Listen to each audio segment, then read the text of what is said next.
I first ran from the cops at 7 years old. 7 years old, and I was already seeing my life flash before my eyes. A life behind bars. How could this possibly be? What could a 7-year-old possibly have done in order to get the attention of three park rangers and the local sheriff?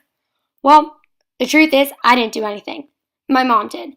Catherine Cabell Summers, the woman behind it all. Every insane, most likely regrettable, but insanely worth it moment in my life. At the time, however, I was not looking ahead at all the adventures I was about to have with her. Instead, I was focusing on trying to not blame her for my soon-to-occur court case and or my immediate death from the lack of air circulating through my body. Eventually, at the exact moment my lungs felt they were bursting and my heart was no longer stable, my mom reached up and pulled me down beside her in a bush that she had crouched down in. "Mom," I remember saying through teary-wide eyes, "why would we do that?" Carpe diem, Audrey. Never forget to seize the day. Now, before you go thinking we killed someone or something, all we did was hop a fence to look at a newly built, not yet purchased house in the hills of Jackson Hole, Wyoming.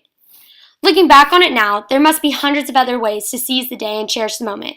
Yet to my mom, and to me, seizing the day and doing what she wanted, when she wanted, is what she lives for. It took me a long time to try and decipher why my mom was the way she was, crazily outgoing and living every moment to the fullest. And it was an even longer time before I finally succeeded at totally figuring her out. My mom lost her own mother only a few months before my older brother Zach was born. Judy Cabell was her name, and the idea of her lived long into my childhood years and largely affected the way I was raised. Losing someone changes who you are, and although my mom was always one for an adventure, upon having her mother pass, she made a lifestyle of it, which has now changed mine. Now here are some of her words. Who was your mom and what was she like? My mom's name was Judy, and she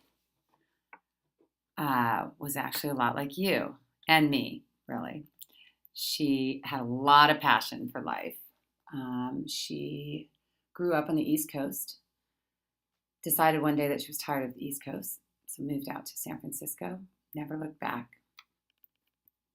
How old were you when she passed away, and what did she pass away from? So I was 30 years old. I was pregnant with my first baby, her brother Zach, and it would have been her first grandchild, so it was pretty sad. And she told me that she thought she was going to die. She had had breast cancer. If anything changed about you after she died? I definitely became probably more of a risk taker, more adventurous. And even though I was about to embark on being a mother, I knew then that it was all of those characteristics that I wanted to pass along to my children as well. You recently have had some pretty insane adventures. What were they, and what was your inspiration? Well, certainly my mom was one of my inspirations. The other was because I turned 50 and I realized that my life was probably half over and I had to get started on really living large. So I did do a 65-mile solo backpacking trip in the Sierras, which was very invigorating. And then to cap that off, I went to Burning Man for the first time ever, just to kind of experience the thrill. Both of those proved to be pretty great adventures. What wisdom or lesson do you think she bestowed upon us all even now?